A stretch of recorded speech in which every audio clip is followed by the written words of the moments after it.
I the a-hole for telling my bio mom that my real mom is dead? My 25 male biological mother, 45 female, has been trying to get back as a part of my life for the past few years now. My grandmother raised me until she passed away, and I was put into foster care because my bio mom was an unfit mother and was extremely abusive. About 5 years ago, she had begun to tell family that I hadn't been in contact with for many years, that I had died in a car accident and she needed money for the funeral. I only found this out when my grandfather called my adoptive parents in tears, asking what happened. It turns out she got about $1,000 out of him for travel and disappeared. I cut off contact with her until this year when I found out I was very sick, and she reached out to me wanting to make amends. So I went down to see her and my siblings for a week. However, while I was there, she took my car keys from my room while I was asleep and drove my car to another state and spent well over $500 on my credit card. I'd left my wallet locked in my car, and she got it when she took my keys. When I confronted her about it, she began screaming about how I was her son and that I owed her, and that she should have aborted me so I wouldn't have grown into such a selfish man. That she was my mother and I needed to take care of her. I lost my temper and told her that my real mother, my grandmother, her mother, died 20 years ago while she was off high in crystals after abandoning me. I grabbed my things and left and haven't spoken to her since. I feel real guilty for the things I said because I know I hurt her. Am I the a-hole? Now for the top comments. Not the a-hole. I know two wrongs don't make a right, but she said some nasty things about you. Don't feel guilty. She is the mother and you are the child. Has she apologized to you for saying she wished she terminated you? For stealing? Maybe it's time to cease all contact forever. I mostly feel guilty for bringing my grandmother into this. I know it's not what she would have wanted me to do. As for my bio mom, no, she hasn't apologized. She sent me a few choice messages on Facebook before I had to block her. Congrats for standing up for yourself. Some things you may consider doing. File a police report against bio mom for the crimes she committed. Sue her in small claims court to recover any money she stole from you. Report the credit card fraud to the companies and get it removed from your account. File a restraining order against her. Not they all at all. She lied to you and robbed you. You owe her nothing and should keep a no-contact relationship with her. Stay away from this woman. The only reason she's interested in a relationship with you is because she thinks she can get something from you. Contact your bank and file a fraud report. Hugs. I wholeheartedly agree with the above post. OP, under the circumstances, I think you showed incredible restraint in not saying anything cruel. You only spoke the truth. Take good care and be kind to yourself. Had she been genuinely attempting to make amends or redemption, that would be one thing. She clearly is not, nor has she bothered to even consider anyone but herself. The truth hurts, and all you did was give it to her. Next story is titled, Am I the a-hole for not giving up my man cave to accommodate my mother-in-law? My wife and I got married 4 years ago. She has 2 kids from a previous relationship, now 8 and 10, that she has full custody of. Their dad is not much of a figure in their lives. I inherited my parents' house when they died about a decade ago, and since my wife and her kids were living in an apartment, we decided it would be easiest if they moved into my house after we got married. The kids now have their own rooms. There's a yard for them to play in. We got a dog. It's been really nice. About a year ago, my wife's dad got sick and passed away. It's been hard on a lot of her family members, but especially her mom. A few months ago, my wife brought up the idea of having her mom move in with us so that she wouldn't be alone. I was very hesitant since her mom has her own health issues, and adding another adult to the house changes the dynamics of the household completely. After a lot of discussion and pressure from my wife, I finally opened up to the idea, but there are still roadblocks. The biggest being that we do not have a spare bedroom for mother-in-law. My wife's idea is to make the basement a kind of mother-in-law suite. However, I have spent the last decade turning the basement into my man cave. Think bar, pool table, poker table, big screen TVs, etc. I did a lot of the work myself and I'm pretty proud of it. I told my wife that it's pretty much a non-starter for me to give up that space, as it's something I've been working on for a long time, since before I even met her. My solution is to have the kids go back to sharing a room, and mother-in-law gets the other bedroom. My wife said that her kids have gotten used to having their own space, and she won't force them to give that up. I asked her why it's okay for me to have to give up my space but not anyone else.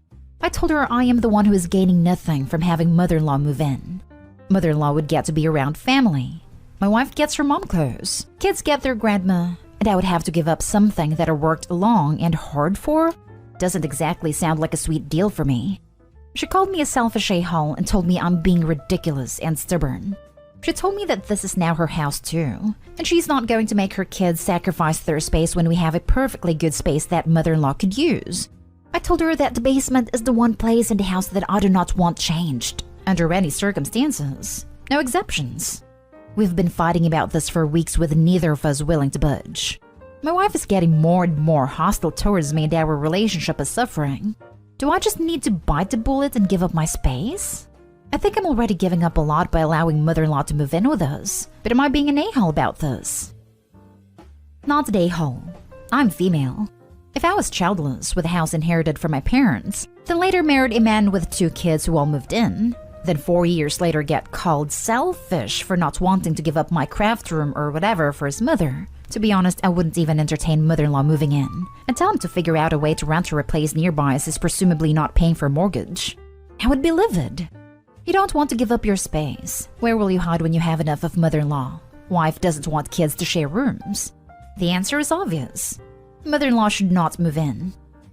Female here also, but I'd be damned if I have given so much of my family home and then be called selfish. I like your idea. Mother-in-law should have property she can sell and benefits from the dad. If she's so bad off health-wise, why isn't her daughter looking into assisted living?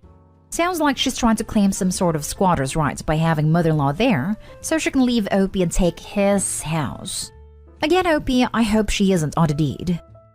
No, the house is only in my name. I recommend you double-check with a lawyer. In the case of divorce, she seems selfish enough to go for your home. Not an a-hole. Having someone else move into your home is a situation where every adult gets a veto, barring extraordinary circumstances. Your mother-in-law being lonely does not qualify. Would it not be a compromise to have mother-in-law move into a small apartment nearby? That way, she can still visit regularly, but still go home at night. Being lonely sucks, but that is not grounds for a wife to force Opie to agree to her moving in. Not an a-hole. OMG, are you serious? I would say you're the a-hole for marrying this woman. Not only you are raising her kids, and she doesn't have to pay rent, she wants everything. She gets hostile and says this is my house too. She definitely doesn't respect you and what you've given to her. You should think if this is the woman you truly want in your life. Next story. Am I the a-hole for not wanting to be responsible for my stepdaughter? I, 29 female, and my husband, 33 male, are a blended family. I have a son, 5 from a previous relationship, and get along great with my ex who provides so much for our son, his great dad. My husband has a 3-year-old daughter and together we have a 4-month-old daughter. My stepdaughter's mom is not in her life at all, and signed away her rights and OD'd after an addiction, so she lives with us full-time. After my daughter was born, I became a stay-at-home mom to take care of my kids. Discussed when I was pregnant. It I didn't mean to her, but postpartum has been bad, so I have changed what I originally anticipated. My husband works and provides for the family financially. When I became a stay-at-home mom, my husband assumed that I would take care of all the kids including his daughter. At the time, I 100% agreed. He said that he was clear when we dated that his daughter did not have a mother, and he wanted whoever he married to take on a full parental role, especially since her mom did not want her to show that she was deserving of a mother's love. I agreed to this, and agreed since I met her when she was a year old. I call stepdaughter my daughter, but using stepdaughter in this post for clarity. However, now after having a baby, I want to take care of my kids because I am so overwhelmed and would like my husband's family to watch my stepdaughter. My husband is furious at me and says he provides for the whole family and I wanted to be a stay-at-home mom. He said I agreed to take care of stepdaughter and treat her as my own when we dated. I said that things have changed. He argued with me saying that he provides for my son, and I countered saying that his dad does a lot for him. My husband got upset with me and said he knows he has a great dad, but still takes care of him and treats him like his own son. He accused me of being an evil stepmom and hating his daughter. I do not hate his daughter. I am just overwhelmed with 3 little kids. Note, he had a traumatic birth and suffer from PPD, so this is not a permanent request of mine. My ex helps out more than usual with our son because of this. So am I the a-hole for only wanting my stepdaughter to be home when my husband is there? Edit. I live far from my family. My ex is the only one who can help with my son, though my husband's family does treat my son like their own. I just felt like it would be unfair to let his family watch my son, when I could give more time to my ex since he runs his own company and has flexible hours. My husband has a lot of family that can help with stepdaughter. Now for the comments. You're trolling, right? Yes, you're the a-hole. It's absurd you even had to post this to confirm. If this is real, I hope he gets some help. You need medical intervention immediately. This is not okay. You are not okay. You're the a-hole. Yep, and it sounds like the husband might be oblivious. Hopefully he realizes and gets someone to watch all the kids until she can get it under control. You're the a-hole. You don't get to pick and choose that you'll take care of your children only when you married a man who has a child and no other parents around. You're straight up saying that you don't think of your stepdaughter as your daughter. I do. I just need to focus more on the baby because I'm so overwhelmed. I also need help with my son. Then the answer is that you need to seek treatment, not tell your husband you'll only take care of your kids. She's your kid. Major, you're the a-hole. Don't be shocked if he divorces you over this. I want to take care of my kids. Newsflash, she's one of your kids as per your initial agreement. Being overwhelmed with 3 little kids doesn't give you the excuse to pawn one off part-time. Now for the last story. Am I the a-hole for encouraging bullying? I am a high school teacher. I'm currently teaching a class of 16-year-olds, and this is the class whom this will be concerning. 2 months ago, I assigned them a group project. I paired up 2 students, Faith, female 16, and Ned, male 16. They wrote a pretty good report together, but then close to the end of the project, Faith came to me and said that Ned had done no work. Now, I know Ned.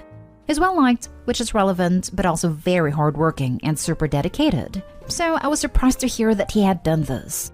I asked if she had any proof, and she said she didn't have it compiled, but she could get it tomorrow. She comes back and shows me the edit history on her document. I later came to know that she had copied everything, and then deleted it so that it looked like she had written all of it. I initially believed her, but then checked when it was all written, which was the night before. I was suspicious, and asked if she had anything else. She showed me messages which were all basically her trying to organize times to work on it, but him rudely shutting her out. I confronted Ned about it. He was shocked and told me that he had been locked out of Google Document 2 days before. He then showed me the real messages, and it was just them talking about the project and both of them coordinating the work. It was pretty obvious what Faith had done, and I went back and confronted her.